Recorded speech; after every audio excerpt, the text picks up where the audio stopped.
Hi, everyone. Welcome back to the Unleashing Potentials podcast. So, joining me today is special guest Monica. Hi, Monica. How are you? I'm well. Thank you for having me. You're welcome. I'm so excited to have you. Can you tell our listeners where you're tuning in from? I am from Northern Vermont in the USA. Oh, nice. That's really cool. So, do you guys get winter there, fall? What's the weather like? So it's fall right now. And yes, we get long, cold winters with lots of snow. I'm about 40 minutes from the Canadian border, so I'm pretty far north. Oh, okay, okay. That's cool. Yeah, we get some brutal winters here. Very, very cold. Yeah, Yes, yeah. Welcome to the podcast. It's your first time. I'm hoping you can come back again. I love having guests coming back to continue to share. Mhm. I'd love that. Yeah. So, Monica, why don't you start by telling us who you are and what you do? So I'm Monica Morrissey, and I own a business called Intuitive Wellness. Mm. About almost 6 years ago, I was really sick, and somebody said writing was therapeutic. So I rolled my eyes, but I still put pen to paper. And 9 months later, just like a baby's born, I published a book, and it sent me on this journey of inward healing. Um, my book is called Dimes from Heaven: How Coins and Coincidences Helped Me Discover My Life as an Empath. Mhm. While I was writing, I discovered how sensitive I was. And even though the story is based about the dimes that were from my dad after he passed, Mhm. there's so much more in the book. But without those dimes, I wouldn't have written it. And so I wrote I'm also a health and life coach. Mhm. And so now I've published 3 books, 2 journals, and a card deck. And like my life has totally transformed from that person that I was 6 years ago, scared. I was fearful of so many things. Mhm. Um, so yeah, it's just been a journey. Yeah, that's awesome. You mentioned that you're an empath. Can you tell us what an empath is for those who don't know? Yeah, so it's a super sensitive person. Mhm. And the analogy that I use, it's like I take on other people's feelings like a sponge soaks up water. Mhm. And so it's like you have this ability to tune in to others people's energy, and you have to take care of this in a way that really takes care of your body, because you can get really ill. And just um it's just kind of the way I was built. And so understanding your spiritual abilities in a different way really helps you understand yourself more. Mhm, mhm. Yeah, I agree. I'm also an empath, and I think it's amazing the impact that empaths are making in the world. There is still Mhm. lots of room for us. Yes, Mhm. for sure. And if Yeah. you are one, find the second half of my book is, the first half of the book is all about my story about these dimes and what they taught me, and all of the tools that I've learned over the years. But the second part is called Who Am I and Why Am I Like This? And so it really digs into the tools that I have found that help me feel better. And it's so important to do those preventative measures. Otherwise, you are going to get sick, because you're Mhm. taking on all of the world's, you know, energy. Yeah, yeah, absolutely. And some of us don't know or understand why we're picking certain stuff. Let's say someone's an empath and they don't know that word, they've never heard of it, and they're just drowning, just in and it could be communication or just picking up everything that they shouldn't pick up. So I like that you talk about that from your perspective and experience.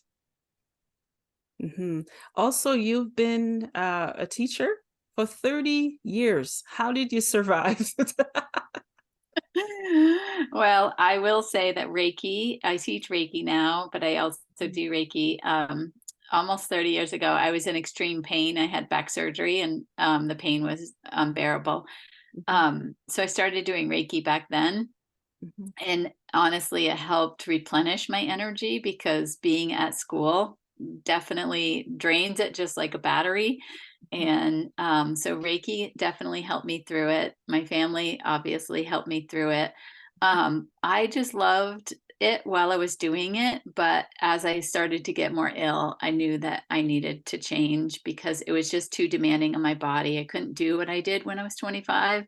And so this was just an easy transition because I'm using my teaching skills in a very different way. Yeah, that's really cool. I'm sorry you had to go through the pain you experienced. I live and suffer with chronic pain. I don't look like it. It started from my spine, and before I know it, it was everywhere. And I've interviewed a few people who suffer and live with chronic pain. And it's hard, isn't it? Yes, it's like in the back of your head all the time, and Mm. it takes up energy and space for sure. And I've had so many things that have I'm also a Lyme warrior now, and that's what I figured out that was my where some of my pain was coming from and some of my illness. And so I've been able to, get both what I call, the medical world to help me with it, but I've also doing complementary services. And the complementary services are critical when you're dealing with pain. The mind body connection is intense, and it's really hard to understand that. It is, yeah, yeah.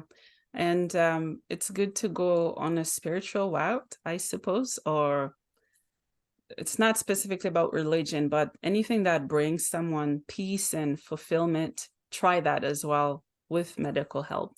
At least that's what I'm having to do, and it's helping a lot. Yeah, I mean, that's how I got into Reiki was because the medical doctors couldn't figure out why my pain wasn't going away. I had the back surgery. I should be all healed. I should be all set. Mhm. And I wasn't. I was in extreme pain, could barely work. I was, laying down on the floor in the classroom, like in so much agony and pain trying to work. And it was Reiki and massage therapy that helped me and acupuncture that, really helped me feel better. Yeah, yeah. And at that time, are you still in pain now, or? Off and on, I would say, I don't know if I would say not as much as I was, but I always have a little something going on. And I believe that it's a little bit of my way of keeping me grounded on this earth because otherwise I could spend my time talking all about like spiritual things. And Mhm. so it's my body's way, I think, of grounding me. Yeah, yeah, because I was gonna ask you at the time when it first started or while you were going through it, did you have a specific routine and things that you did to help with the pain? Yeah, no, I ignored my body. When I had back surgery, I was the mother of two young kids. They were 1 and 3, and Mhm, all I did was things for other people. I didn't do any self-care things for myself. mhm, And so all of this pain and even the pain the past 10 years has been like a message to take care of my body, to take care of myself more. And still, I can do things for others, but I really need to be more balanced. And that giving and receiving is so important to balance it out. Yeah, you're right. And as mothers, we want to give the world to our kids, and we want to inspire and help so many people, and we lose ourselves in the process. hmm I Yeah. definitely, I was a workaholic. I just didn't even pay attention to my body. Yeah, yeah. You're a spiritual healer. Tell us what that is and your approach of it. Yeah, so I believe in our intuition, and I believe that we all have spiritual gifts, and that I believe in soul care. A lot of people are talking about self care, which we just talked about, but I want to get at their soul because we're a soul with a body. We are not a body with a soul. Mhm, And so all my work is trying to really see your soul and have a space for you to be able to express your soul and figure out what's blocking your soul or where you need to move forward. So I use lots of different techniques. I've talked about Reiki. I also do angel card readings that really help people. I do Jungian dream analysis because dreams are a message from your soul, and they have to be, it's kind of like charades though, because like they're going to give you something in your dream and then you have to go to somebody or understand how, to be trained how to analyze that dream.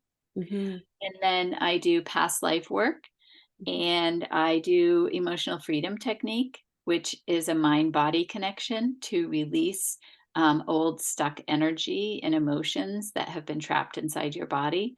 Mhm. And yeah, I like to use my intuition along with the client's intuition. And I really like to, that's why my business is called Intuitive Wellness, is because I really believe it's all about, lighting up that person's intuition. But I just use my intuition to be able to assist them. Mhm. Yeah. And you know what? All of us have intuition, and some of us don't really use it, or we may know it exists. We don't know how to properly use it to help others and ourselves. Give me an example what intuition means to you and how someone can recognize that it's something more than their minds or heart that's speaking to them. Yeah. So I try to get clients to figure out where their intuition lives in their body. And so I believe that it is somewhere between the root chakra, which is the base of your spine, between and your throat chakra. And so it lives somewhere in your body. And so a lot of people talk about like, oh, I felt it in my gut. Like I just knew. And I'm Mhm. like, oh, I don't feel that. I don't always feel it in my gut. But ask me and I can tell you what my heart is singing. I can tell you what my heart feels. And so just really trying to pinpoint exactly where it is in your body.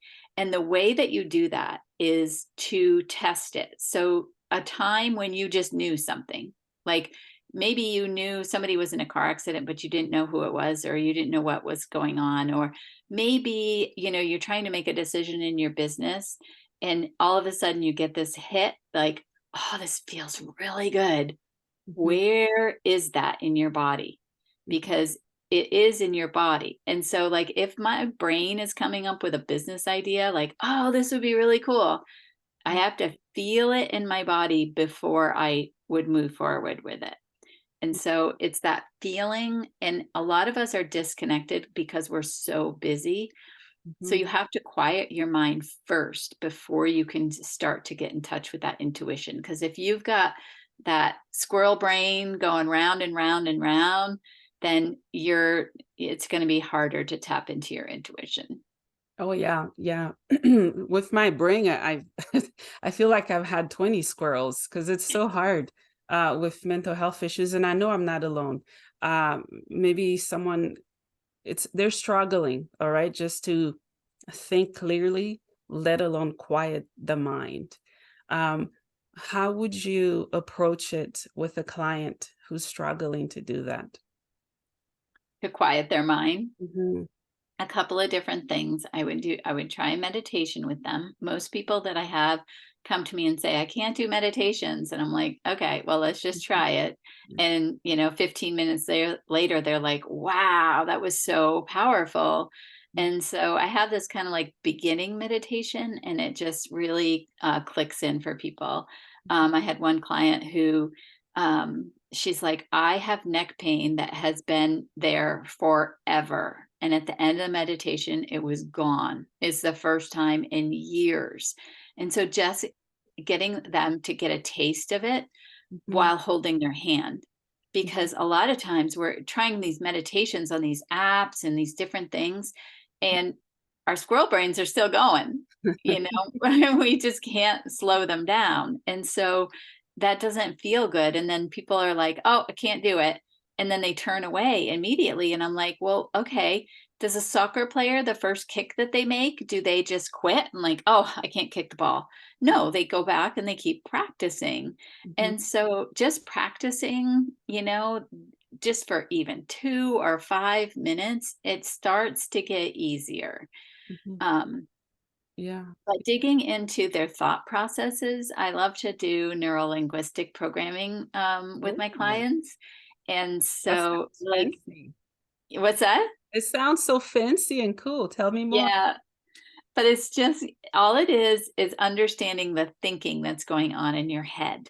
Mhm. And so I'm really good at tuning in to two things. First of all, asking them questions to get at their thought patterns, and then it's proposing maybe looking at things in a different light and saying, well, what if you thought about it like this? And so really kind of getting at the thinking. In my first book, I shared all the fear that I had running around in my head and how busy. And I mean, when I was driving, I wasn't even thinking about what I was doing. I was just driving. And like one time I got picked up for speeding, and I realized like I didn't even know where I was. Like all of a sudden I'm like pulled over by this policeman, and I'm like, holy cow, like I don't even know where I just drove. Like that's how busy my mind was. And now being able to slow down and really just take in and be more present. So I would say mindfulness, being present activities, things like that really also help. Yeah, absolutely. Yeah, it's hard to be present. I mean, we live in a very loud, chaotic world. I find it hard sometimes to stay present, but again, with meditation and mindfulness, it is possible. It is very possible. Tell me more about the past life regressions that you do. I do them on myself, and the results are horrific and fun. I love that. Mhm, So, about 15 years ago, I found a woman. I had to drive almost 2 hours to get to her. mhm, And I started doing them with some of the things that were happening in my life, either physical ailments mhm, or emotional turmoil in my own family, my birth family. And I would show up with a distinct, like, okay, I want to solve this pattern in my life. mhm, And so I experienced it, and I felt tremendous relief, even from physical pain. mhm, And so I decided to go get trained when I started, knowing that I was going to transition out of public education.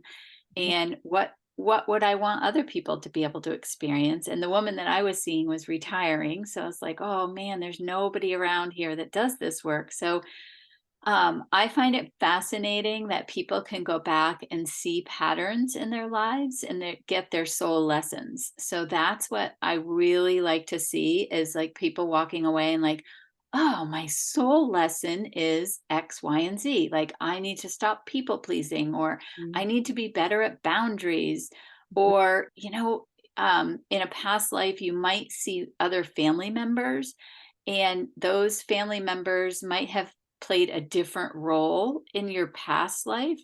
mhm, So, for instance, a mother and her son, let's say.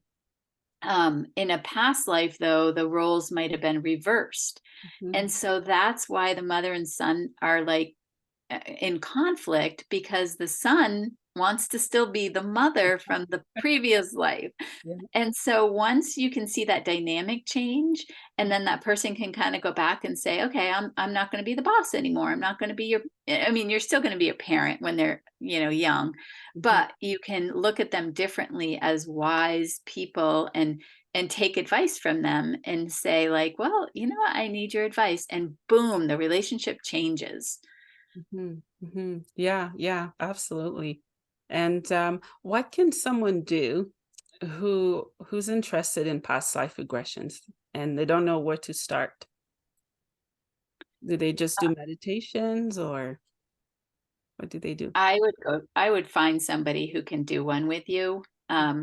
I just think it's really helpful, like I said earlier, like having somebody hold your hand, Mhm, because when you do something like this, that's so far out there, right? Like your mhm, brain is going to tell you, this is crazy. What are you doing? This is, you can't see it, you can't prove it.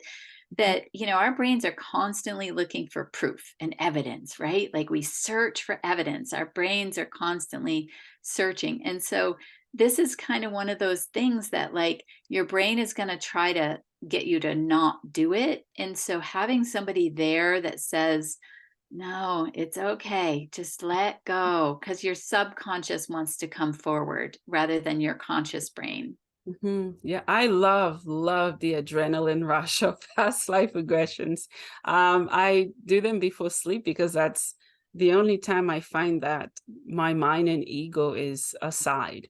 They step Mhm. aside and they let my subconscious mind come through. So I love it. But yes, if it's the first time, I agree with you. They need to do it with someone who knows what they're doing, because it can be traumatizing. It can. And when I do my first past life with a client, first we kind of go down through their life now. And I do, you know, some memories from when they were a child. And I also do when their soul was in the womb and deciding to come to earth. Mm, And that can be like interesting information because the client can pick up on how the mother was feeling during that time period.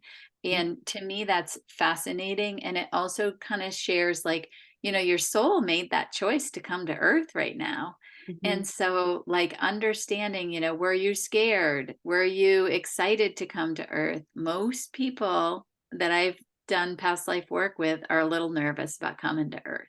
Mm. Yeah, yeah. I think I was excited, and then I got in the womb. Whoop, get me out. I want to go out. Yeah, yeah, it's hard. I've heard some very, very fascinating stories of um grown adults or kids who remember themselves as a soul coming into their mother's womb. It's fascinating, mind-blowing. I love it. Yeah, it's fun. It's definitely fun work. And I love, when a client walks out and they just feel like they're like, I can't explain it, but something feels different inside of me. And I know that I can let this feeling go. Mhm. And so, like, that's all we need, right? Like, it's just that you've changed them somehow.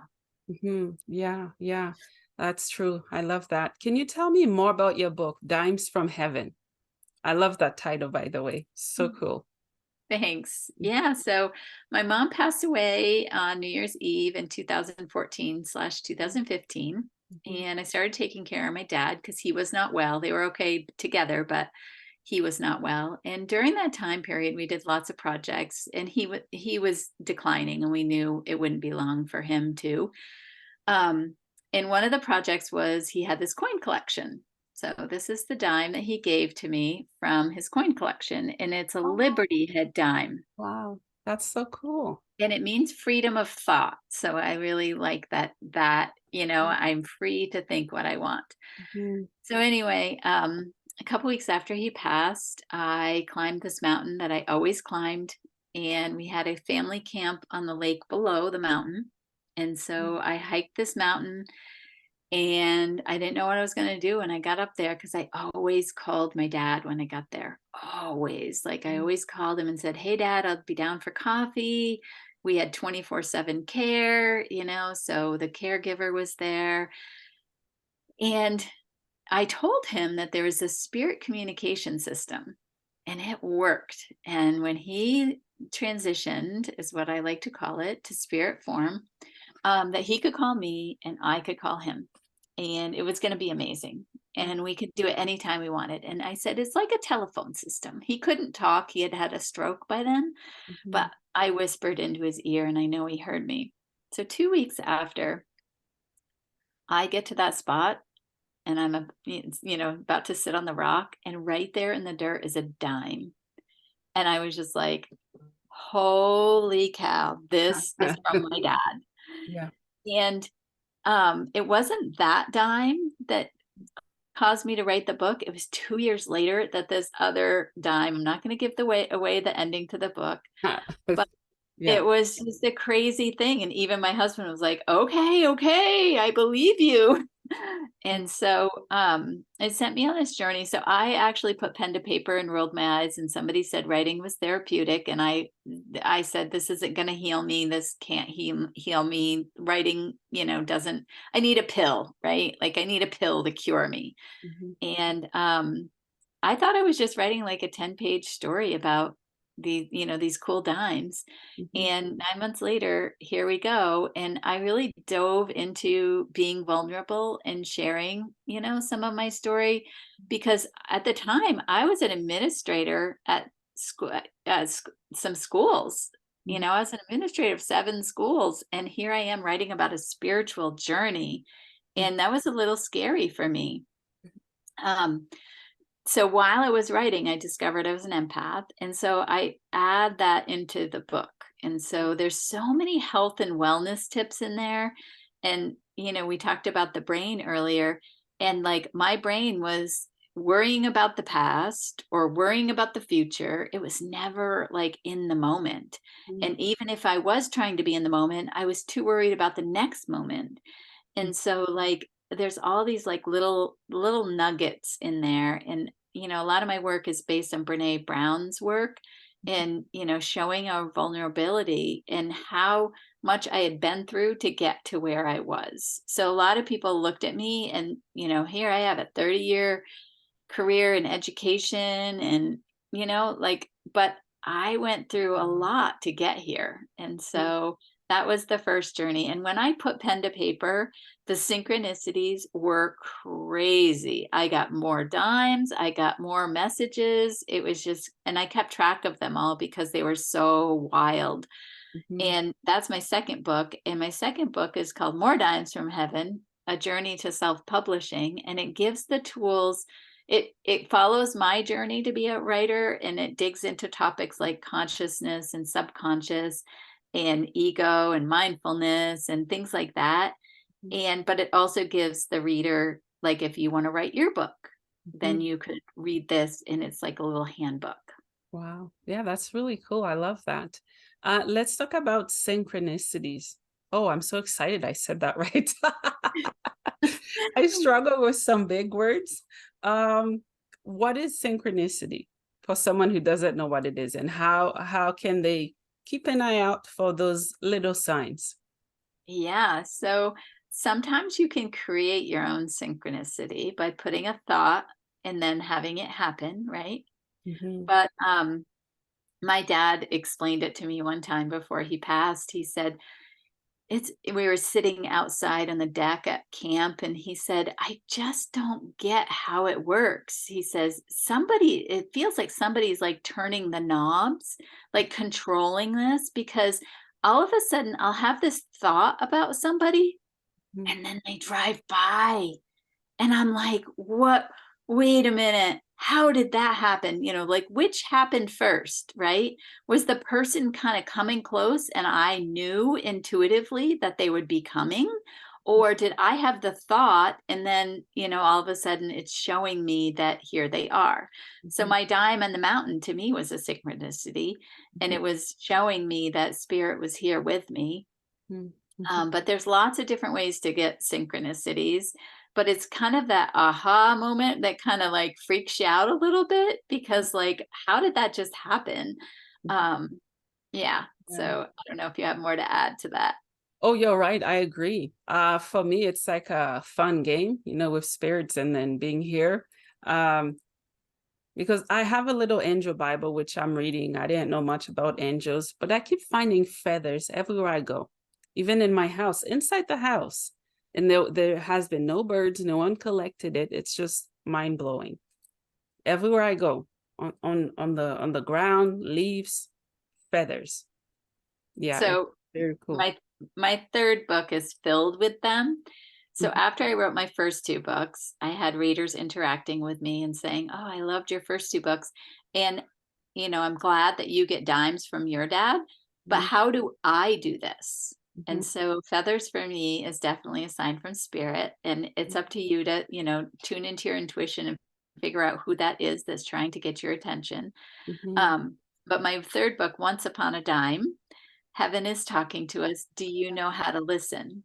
mm, And it was filled with weird things that happened to me. So, I'd have people reading my story and understanding, like, okay, Monica gets dimes. And then I had a friend whose dad passed away and she was really struggling. mhm, And she sent me this message, but it was right after I was visiting another friend. And mhm, I was walking back to my car, and I looked down and there's this four-leaf clover. And I'm like, oh, this is cool. And so I picked it and I gave it to my friend and I said, put it in your book. It's good luck. And then I get back to the car, and another friend who had just lost her dad um, had sent me a message and said, hey, I'm really struggling. My dad, passed away a few weeks ago. mhm, But I keep finding four-leaf clovers. Is that a thing? And I'm like, oh my God. Like, Mm. so that coincidence of that, within 5 minutes of me finding that four-leaf clover, and then I have a reader reach out and say, like, I think four-leaf clovers are a thing. And so, yes, for sure. Yeah, that's really cool. Really, really cool. Yeah.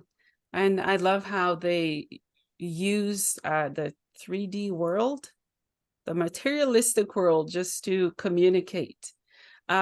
Let's talk a little bit about death and dying, because in my opinion, I think we live in a culture and society where there's a lot of death phobia, Mm. and the soul never dies, as you mentioned in your bio. Um, Explain to us why it never dies for those who, who's struggling to believe there's more beyond what they can see. Yeah. So I believe it's all about our consciousness. Our soul continues on and we can't see it. And that's why it's really, and you talk about being an empath. I talk about our spiritual abilities, and our spiritual senses are very similar to our physical senses. So Mhm, you have your sight, you have your smell, you have your hearing, all those things, right? You have your feeling. mhm, And so by turning on your spiritual senses and mhm. tuning into your own intuition, and that's again quieting your mind Yeah. and getting past that, like this is crazy stuff, um, you can feel the essence of the person nearby. So you have to figure out which sense you're able to still be able to connect with them, whether it's Mhm, sight, feeling, smelling, hearing, all those things. mhm, And once you can do that, it's like a whole new world is opened up. And, that's what I teach in my third book mhm, is really getting in tune with this. And then people, a lot of people are like, oh, I don't know if this is really true. This is what I thought. And that's like, well, why wouldn't you, like just embrace it? But I agree with you about our society being very death phobic. I know that I grew up in a family where somebody died and they were gone. Like mhm, you don't talk about them, you don't do anything about them. mhm, And we couldn't even have pets because if they die, we might cry. And God forbid we didn't want that. mhm, mhm. And so understanding death on a whole new level is just, I don't know, there's something beautiful about it. Yeah, yeah. I had a client on the podcast, and part of her job was to be a death celebrant. And I'm like, I've never heard that before. That's really cool. But yes, I've had proof at least, that we live on, we go on. Because my adoptive mom passed, and I'm much closer to her now where she is than when she was here in the physical, and I've felt her touch and visions of her. So yeah, we live on. Yeah. Yeah, that's interesting. I struggled with my mom, and that's a lot in my first book. Yeah. And in my third book, I really kind of confront this, and I'm really brutally honest. Like I honestly didn't miss my mom, and that made me feel really guilty and shame. Mm, But she's in such a better place now, and she supports me in ways that she didn't when she was here. mm, And so to like put that out to the world and kind of say like, because and the grief that I felt mhm, was more about I didn't get the relationship that I wanted with my mom when she was here. Because like Mother's Day comes and I love being a mom and I love being a grandma, mhm, but there was something missing. And I was like, oh, it's because I didn't have that relationship that other people, oh, I love my mom, I love, all this stuff. And it's like I loved her to a point, but we weren't close. And so that's what I was really grieving. And so once I wrote about that, it was like, oh, now I get it. yeah, yeah, I love that. I love that you found an outlet that works for you, and you're inspiring other people to also find their own ways and outlets. And I think that's inspiring. Yeah, Mother's Day, I don't like holidays, all right? Most holidays, because they're hard for me. And I know you can understand based on what you shared. No, it just didn't feel like an actual mother or father, and something's missing. And when it's missing, it's hard to add meaning or value to it because other people are doing it. It just doesn't necessarily work that way, even though most of us do try. We do try, and then we just are damaged and broken on the inside, and then we look so fine on the outside. And for me, I just got tired of it, and that's why I started a podcast, and I don't care. That's awesome. Yeah, yeah. The other thing too that I'll say about grief is that the 5 stages of grief were meant for someone who is facing their own death. Ooh, And yeah. yeah, they're not meant for someone who lost somebody. Mm, And David Kessler, who worked with Kubler-Ross on those, clarifies this in his book, Finding Meaning. yeah. And so I would say like 2 things, like finding meaning in the person's life and also living their legacy. Mhm, And so my dad loved people. And so that's why like I love having these conversations, is because it reminds me of my dad. My dad, he'd be talking to like a Comcast, help center or whatever. And he'd be like, where are you right now? Like he'd always want to know like who he was talking to. He was so customer based in his business. mhm, And so I always think about that when, meeting new people and talking about these, wonderful topics, like, mhm, got a little piece of him. mhm. Yeah, yeah, very true. Yeah. You lost your nephew in 2008. You don't have to talk about it if it's too painful, but I get the impression you've done so much healing, you're kind of badass. No, I've done the healing. I know who I am. I found myself. Uh, Tell us your experience with that if you would like to. You don't have to. Yeah, no, he's my inspiration for sure. Mhm. Um, So he died at 21 in a car crash, and it was a very sudden, shocking death. Yeah, It was the first death that my kids experienced, and I had to help them through it. And I wanted to do it differently than how I was raised. yeah, I wanted them to embrace, I never really attended a funeral until I was, I would say late teenage years, yeah. and my mother always kept me home and never really like processed anything with me. It was just like, oh, we're going to the funeral, you guys can stay here.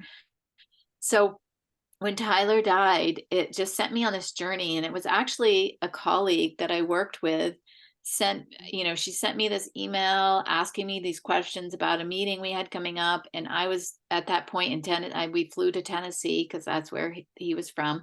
Mhm. And I just emailed back and said, I have nothing to give right now. I'm hurting, and I can't, I can't respond to this. And Mhm. she just responded with a quick email: Mhm. read this book, and it will open up your eyes. So it was Many Lives, Many Masters by Brian Weiss. And Brian Weiss does the past life work. Yeah. And it just totally changed me. It totally opened my eyes to a new world. And it sent me on this journey of, I mean, if you saw my library between Audible and Yeah. how many books that I have, Mhm. it's ridiculous because it literally like sent me on this journey of understanding our lives in a totally different way. Yeah. Yeah. Yeah. Oh, So I'm so sorry you had to go through that. It's so hard to deal with any types of deaths, especially those you love. And he was so young as well. I'm sorry you had to go through that.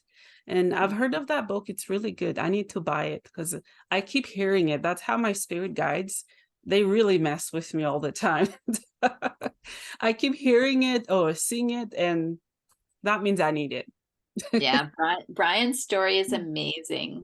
Just because he was a psychiatrist, he didn't believe in any of this, Mhm. and then he lost his son as a baby, and that sent him on a different journey. And one of his clients, came up with this past life in the middle of it, and she was healed from a phobia that she had. I think her name was Catherine, and I watched that, and I've read most of his books. I've actually met him a couple of times in person and even Oh, ridden in an elevator with him. So it's so cool. And yeah. his calming presence, like you can just tell, like his soul journey, like he had to go through that pain. A lot of times it's the pain, right, that sends Mhm, us off in a direction, you mhm. know, eh, even though like I would still like to have Tyler here, I know that going through that changed me in ways that a lot of people can't understand. Yeah, yeah. I think one of the hardest lessons that we face being down here is losing loved ones. My mom lost a son, and I have no memory of it until a year and a half ago. And I asked my sister, "Oh yeah, it happened." My brother, "It happened." And I talked to my mom to get confirmation. It happened. I'm like, what kind of shit show family I'm in? I don't remember. I don't remember anything that happened. But I saw him. He came to me on my birthday last year, and he's all grown. Obviously, he reincarnated somewhere. Looks like could be Earth. I don't know. But yeah, he's a man. And he That's came to see awesome. me. So I asked my friend who's a medium, who was that in my face while I was trying to sleep? Because I was sleeping and I could see, I don't know if it's the third eye or how I was able to see him in flesh, but I saw him. And that's Mm, all the proof and healing I needed right yep. there. Yeah. Yep. On. Yeah. Yeah. Um, Yeah, I've heard and read a book by Elizabeth. I forgot her last name, but you mentioned the author that also worked with him as well. Ross, Ross something you said? Kubler-Ross was the Yeah. one who designed the 5 stages of grief. Yes, yes. So I've done an episode on grief and I've read about it. And I think it's a topic that needs to be talked about over and over. It's not something we can get tired of because so many of us suffer. We do it in silence, we do it in public and private by ourselves, and we cause harm and suffer to others because we're hurting. Um, what are the 5 stages of grief and how have they helped you? So I actually don't believe in using the 5 stages of grief because the 5 stages of grief are meant for someone who's facing their own death. Oh, And so the two that I think it's Wiggins, I can't remember the names mhm. off the top of my head, but there's two other they're not called stages, they're called, or Yes, yes, I can't remember. It's mhm. in my third book. I'd have to look Yeah, it up. yeah. But two are finding meaning, Mhm. keeping their legacy alive, Yeah. and then staying connected to them. So Mm, those are my two that I use the most to help heal me. And it's not really healing. It's mm. really, grief is just a form of love. Yeah. And so if you can remember that love, then Mhm. it will help your heart. Mm, And so that's what I do when I'm like missing somebody or I miss my dad and I would really like to talk to him about something. I put my hands over my heart mhm. and I remember how much I loved him and how much he loved me. And I remember our special memories. Mhm. And then I sometimes I'll ask him for guidance. And then, like you were talking about, like when you're falling asleep, sometimes your guidance will come there or it will come in a dream. Yeah. There's lots of different ways to be, or a sign like, show me, a rainbow trout if Yeah. this is the decision I should make. And then, boom, you go to somebody's house and, oh, they've got a picture of a rainbow trout on their wall. I guess I just got my answer. Yeah. And so that those are the two things, and keeping their memory alive and not being afraid of talking about it. Like we avoid the conversations with, like, I've actually got quite a few friends that have lost children. Mm, And so, like, I don't want to not talk about it. It's not like that it's going away. Like, it's mm, there. It's right there. And like most people, a lot of times when you ask them questions, they want to talk about their son, they or their daughter. yeah. And, just not feeling uncomfortable about that, I guess, Mm. is really important. Yeah, yeah. And I love that you create that uh, platform for people to share. Sometimes I'm so terrified to bring up people's pain based on how they're gonna react. They're gonna sometimes say I hurt them by bringing it up when really they're hurting. I'm trying to sit with them in their hurt, but it's hard to do that because we get so defensive. And the way we react sometimes, it's not what happened, it's what was and what could have been with what we lost. And I love that you talked about the self dying. Boy, did I wrestle with that. I didn't want to let, excuse me, I didn't want to let my ego take over. Um, it was hard. So I had to keep experiencing very traumatic stuff before I finally woke up. Hmm. Yeah, yeah. And sometimes it doesn't have to get to that extent, but the spirit world, they'll use whatever they can. They'll Yep. send a cat, a bird, a mouse. I don't know. They just use everything. They've been Yep. using my lights quite a bit. I've asked them to Mhm. replace them if they're going out. Yeah. Yep. Mhm. So, how do you help women with the work that you do? Um, just really tapping into their soul energy and also understanding all of their gifts that they were given and understanding their energy systems. Mhm. I do Reiki and I open up their chakras to, energy that's blocked. When I do a Reiki session, I also give intuitive hits of whatever that is coming to me. Mhm. And that has been fascinating work. And then, the past life work, the dream analysis. I also love to teach Reiki because understanding your energetic system Mhm. is like life changing. And to know that, like, it's okay to feel good and it's okay to heal in a very different way. It's not curing, but it's healing. And it is so powerful that Mhm. I can't even speak enough about it. And I do, appointments online or in person. Mhm. Anyway, it works. And that is, it just, for me, I've been able to light myself back up. And Mhm. now I want to turn the flame over to somebody else and have them feel that inside them. Yeah. Oh, that was so beautiful. That should be a quote.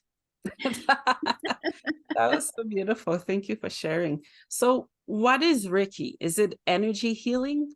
Working with the chakras and the auras? What is it? I've heard of it. I love Reiki music and stuff. I just don't know Yeah. what it is.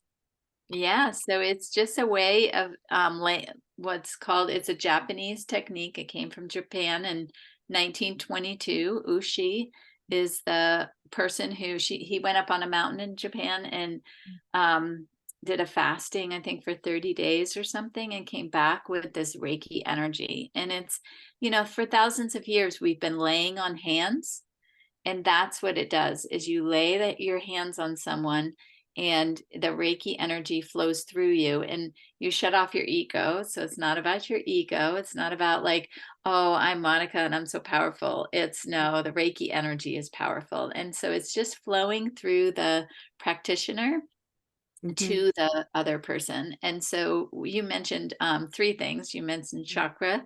So, yes, it can balance out your chakras.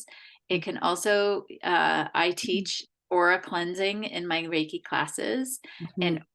our auras contain all of our thoughts and emotions and everything. We don't even understand our auras that we're carrying around. It's, there's Mhm. 7 different layers of the aura. And so we dig into, those concepts. And our emotions are affecting our physical body, and I go over that a lot in my first book. Is like when you have that negative emotion, it might show up in your shoulder or it might show up in your elbow. Mhm. And so understanding that your emotional charges are creating some of that illness or disease in your body, and Reiki can kind of clear out that energy.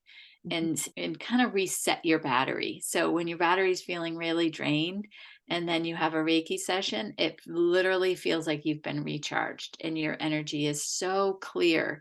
Mhm. I also teach protection strategies in Reiki and understanding how to protect your energy. And I have lots of tools in my Mhm. toolkit for that. Wow, that's really cool. Really, really cool. Yeah, one of the first book I got was of chakras. And Mm.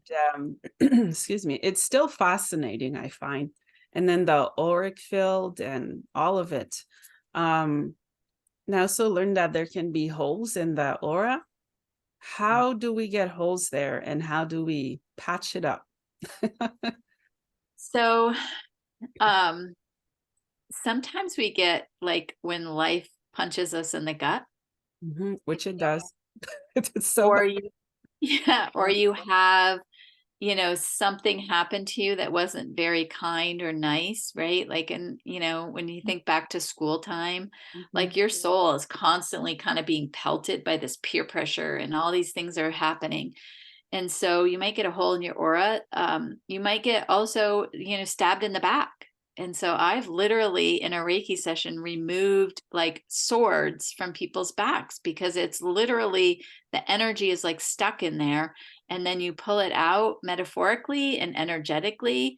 And it's amazing the change in the energy. So we're energetic systems, but mhm. we haven't been taught how to work with that energy. We're Yeah. just kind of walking blindly around, Mhm. and like I work with some teachers now that, they're still teaching. And I'm like, oh boy, you got to protect your energy before you go in, or you're going to get zapped.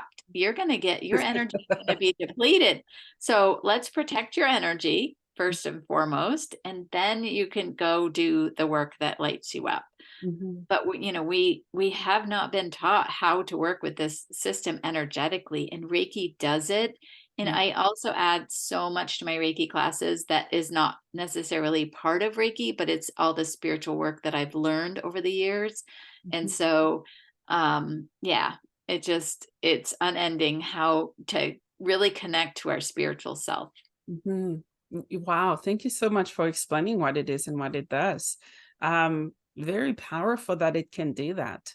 I find that sometimes some of us, if we can't see something, it doesn't exist. At least that's how I thought of it prior to my spiritual awakening. Yeah. And like, what is chakras? I don't know. I just can see my body standing. I don't see anything. But for me, my chakras, they were stuck and stopped. And I started doing meditation by myself, and the within a week period, I could see a chakra wheel spinning on the wall. I wasn't hallucinating, people. I saw it, and it was spinning. It was spinning. Um, how can we carry and where do we carry most of our traumas? Obviously, it's different for everybody, but I'm trying to think of the way to ask this. My brain's um when it comes to our chakras, obviously there's different colors and different things we carry through them. For me, I think it's the lower chakra because that's family, ancestral trauma. How do you know where someone is stuck within their chakras or auras? Yeah, so I have two different ways. So first of all is just putting my hands on the person. I Mhm, can immediately kind of sense what's happening. mhm, And so during a Reiki session, I go down the top of of the body, and then they roll over and they're face down, and then I go down the back, mhm, and I can pick up on the energetic of the chakra. So like if my hands are on the heart chakra, like I can tell. And then I can also receive messages like maybe in a form of a question, like when was your heart really hurt? And boom, the person knows. As soon as I ask that question, like they know exactly when their heart was hurt. yeah. And so they're holding on to that. And so I just kind of brush it away, clear it away. Um, and then at the end of the session, the last thing that I do is I put one hand on the client, and then I have a pendulum that I use, Mhm, and I use it for my card readings. mhm, And I start at the crown chakra and I just see, is it still spinning the way that it's supposed to be spinning? So you see things, right? you were saying how you see colors and things like that. I don't. That's not how I work. It's more of a feeling for me. And Mhm, so I just use that clairvoyance superpower is what I like to call it. And so then I test all the chakras, and then if any of them are out of balance based on my pendulum, mhm, then I hold them and I hold space for them and I ask, what do they need to be healed? And mhm. then whatever comes to me, I have to tell the client, otherwise it won't shut up in my brain, and it keeps like, it's like a broken record. That's how I know that it's not my ego, that it's really spirit just giving me, feeding me the information. Yeah, yeah. I also use tuning forks that are based on the chakras. And Mhm, so sometimes I will align them with that too. And mhm, then after I've done that work, then I say, like, okay, let's talk about the throat chakra. Like, for instance, I have a lot of people that come in and their throat chakras are all blocked up. It's because they're not speaking their truth and they're not mhm. speaking what they need to speak. Yeah. And so, when I say, what do you need to say, to someone or at work or something Mhm, that isn't being said, and they're like, immediately, like sometimes the waterworks come out and say, I don't know how to say it to, my boss, or I don't know how to say it to my husband, or whatever it is. It's, it's blocked. But once I ask that question, then they know the answer. And so that's where my business is intuitive wellness. I use my intuition, but I want to light up their intuition, mhm, because they know things more than what I know or see. And so I really try to give back their power to mhm, themselves, but I'm just there to hold their hand and guide them. mhm. Yeah, that's so cool. Um, yeah, you mentioned speaking our truth, which I think there's a pandemic of that. It could be anywhere really, because we feel so much pressure from the world, family, society, at work, kids, all of it. And some of us empaths, we feel so much. We know when we hurt someone, or based by telling them the truth. How can we keep speaking our truth in love and remain authentic to who we are and no people pleasing? Yeah. So I would say two things: that is to sit on it for 24 hours and make sure that it's really something that needs to be said, Yeah, yeah. because sometimes our thoughts go a little wild, and Mhm. sometimes it's just out of anger, and just maybe you might regret it later if you did it. So first of all, just sit with it and say, is it true? Does it need to be said? Mhm. Then also understanding that when we speak our truth, what we're afraid of is their reaction, and however they react is their stuff, not your stuff. Mhm. So as long as you've thought about it and you're saying it with integrity, Mhm. and you know that it's your truth and it's not based out of anger or defensiveness, Mhm. then that's the time when you have to say your truth, you have to say your piece. And Mhm. however they respond is their stuff, not your stuff. And so when I'm doing this work and I say, okay, it's time to say X, Y, and Z, and the response, I'm going to put up a little wall, like with my hands, and I'm going to say, return to sender if they react in a angry way, or come back to attack us or whatever. But I'm not going to pick up the rope to do tug of war. Mhm. um, this is how I feel, and if I need to repeat myself again, I'm going to repeat myself again, and just Mhm. say, this is how it is. Yeah, yeah, yeah. That's my favorite line. Return to sender. I do it all the time with energy. I'm like, I don't want it. Keep it. It's not my responsibility. Goodbye. Yes. I send it in love and light, and I'm free of it. And I think for some of us, no matter what we do, how we do it, where we do it, and why we do it, people will always find something about us to criticize. Yeah. That was my case. I'm like, I don't care anymore because I've tried so much for so long. And I'm 100% sure my throat chakra was closed for a while. Um, it started from childhood, I would say, right? This is a time when most of the those malfunctions starts as a child. Be quiet, speak when you are spoken to, don't be rude. So yeah, that kind of closed it. And I know I'm not alone for when it comes to that situation. Yeah, I didn't even know that I could say no. And that goes back to childhood where you didn't say no. You didn't say that you didn't like the dinner. You ate the dinner. You didn't want to go here. You went there. Like you didn't have that ability to say no. And so like I didn't even dare to say no until I was like 50. And I was like, oh, no's a word. Like I was used to people saying no to me. And then I'd be like, oh, what did I do wrong? I'd be all, like in a tizzy. But it, no is a word. It's a full sentence, and I don't even have to explain it. And so, like that right there is very powerful. Yeah, yeah, yeah. And it's also an answer. Yes and no. It's a full, complete sentence, and it's an answer. And some people won't like it, some will. Very few people actually respect other people's boundaries, which is, it's completely different from the spiritual soul aspect. Because what I've learned is that the spirit world, they don't violate free will. Down here, we just dab at each other. Yeah. Yeah, it's a thing down here, and it's everywhere. Yeah. So what an incredible episode. I could talk all day with you. This was fun. Yeah. So where can my listeners find you, support your work, and work with you? So my website is monicalmorrissey.com, RRSSEY.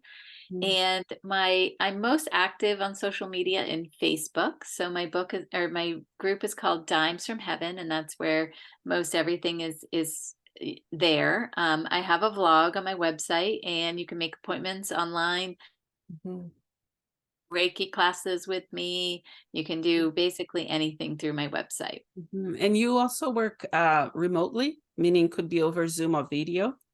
I do. So I work remotely, and I also have a office here in town. So I do Okay. in person for those that are around here, but I'm happy to meet on Zoom. Was working with a woman down in North Carolina learning Reiki, and people are like, "Really? That can work?" And I'm like, "Oh yeah, Yes, this it woman does. is like she's just rocking it." She did level 1 and level 2, and we meet every once in a while. I do have a support group for Reiki practitioners. Once a month, we meet and we talk about, how it's going, what they're doing, and it's just great to see, like I said earlier, like their light shining differently. Yeah, absolutely. Last question for you. What is the meaning of life for you? Mm.